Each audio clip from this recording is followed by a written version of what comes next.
Welcome. For the past couple of sessions, we have been looking at using GNU Octave. So, we have done some plotting, we have done some minimization calculations, we have done some finding of zeros of some polynomials, and using that we have looked at the thermodynamic models like ideal solution and regular solution model, and we have constructed the phase diagram for the regular solution model. We have also identified the spinodal line and we have plotted it. So, now we want to move on to solving the diffusion equation. We looked at how to non-dimensionalize that equation, and now we want to look at the solutions of the diffusion equation. We will solve it numerically using Octave again, but before I do that, I would like to take a session and look at the analytical solutions, because diffusion equation is a classical equation. So, the solutions are available in textbooks like Kreyszig's Engineering Mathematics, for example. So, we will look at some of those analytical solutions before we move on to solving it numerically. So, today we are going to start with looking at the diffusion equation, and before I do that, I would like to show this close correspondence that exists between the diffusion equation and the heat conduction equation.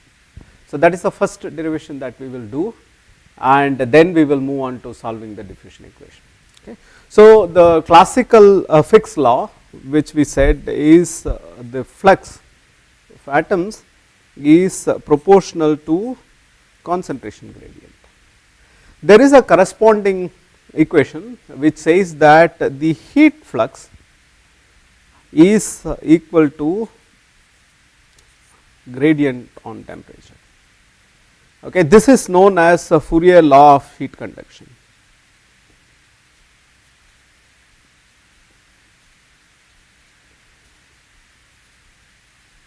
Look at the close analogy. So, this is mass flux and it is related to concentration gradient. This is heat flux and it is related to temperature gradient. The constant in this case is known as conductivity, the constant in this case is known as diffusivity. Of course, the next thing to do is to introduce a conservation law. These rules are known as constitutive laws.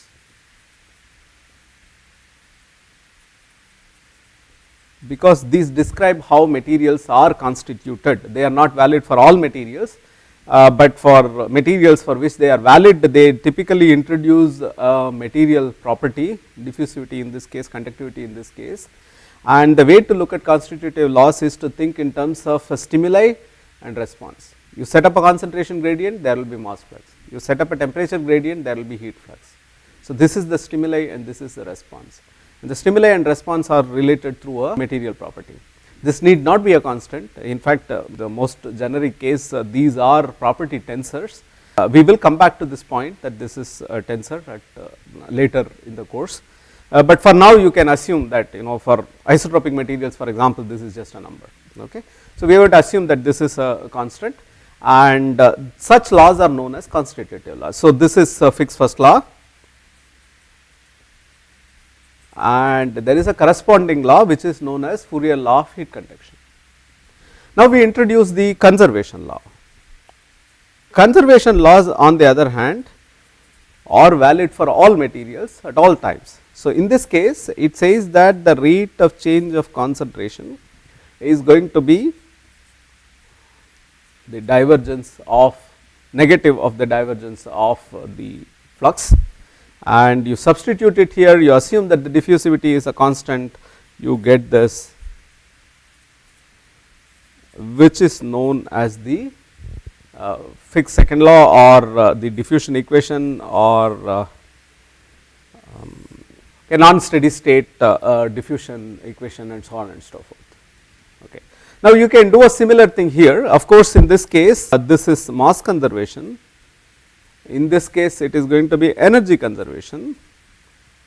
The energy conservation says that the rate of change of internal energy is going to be given by the negative of divergence of the heat flux. So, you substitute it here, again assume that k is a constant. So, you are going to get del square T. But there is a problem in this equation. See, it is concentration on this side and concentration on this side, but here it is internal energy. So, we need to have one more constitutive law which says how this internal energy is related to temperature.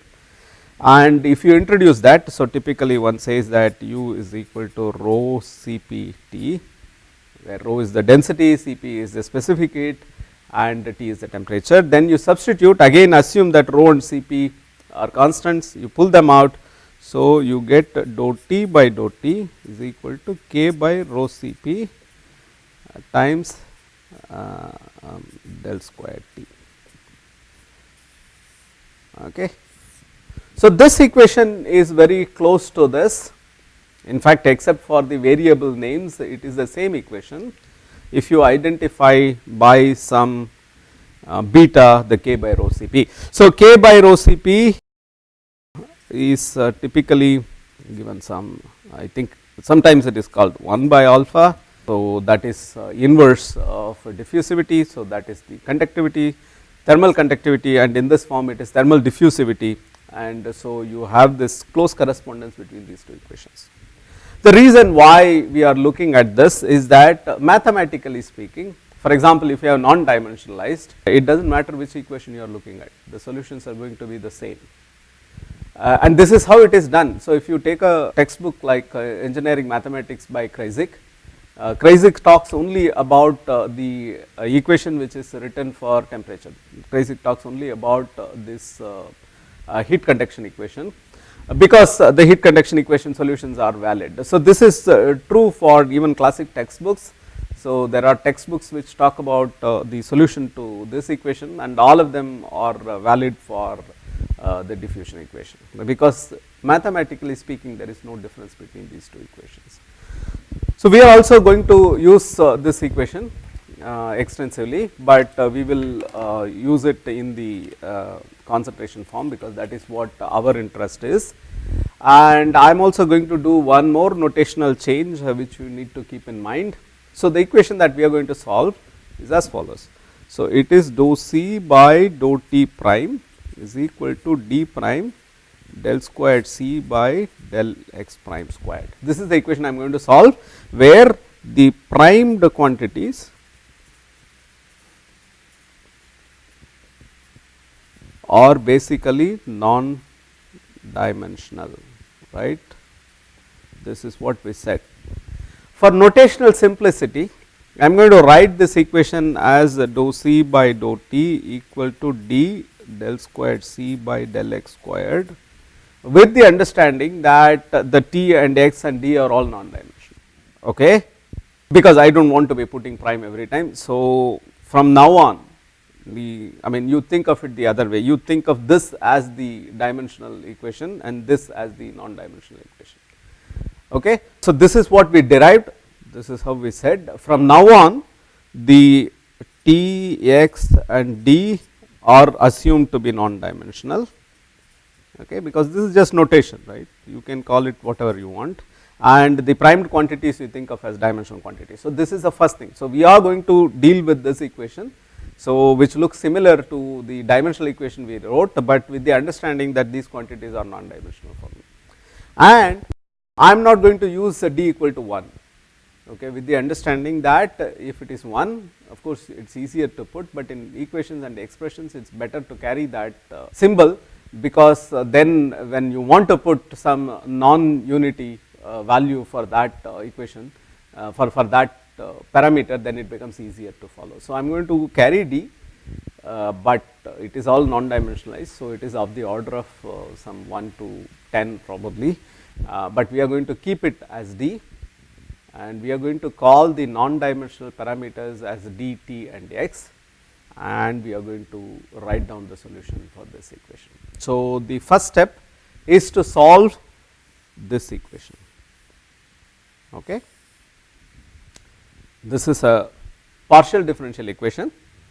There is this favorite textbook of mine, it is a mathematics textbook on partial differential equations, and it says that, it quotes from Leo Tolstoy's Anna Karenina, which starts by saying that all happy families are the same, each unhappy family is unhappy in its own way. This mathematics textbook starts by saying that all ordinary differential equations are the same, each partial differential equation is different in its own way. The primary reason is that unlike ordinary differential equations for which you can write down the solution by looking at the equation and then the boundary conditions only determine constants in that solution, partial differential equations are not fully defined unless you also give the boundary conditions. The reason is that these are partial differential equations. So, when you are integrating, they are determined only up to a function, not up to a constant. So, the determination of these functions actually depend on what the boundary conditions are.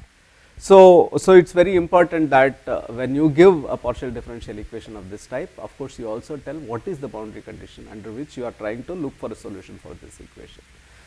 Which is what we will start doing in the next part of this lecture. We will take this equation, we will assume some boundary conditions and we will try to look at how the solution looks like. Thank you.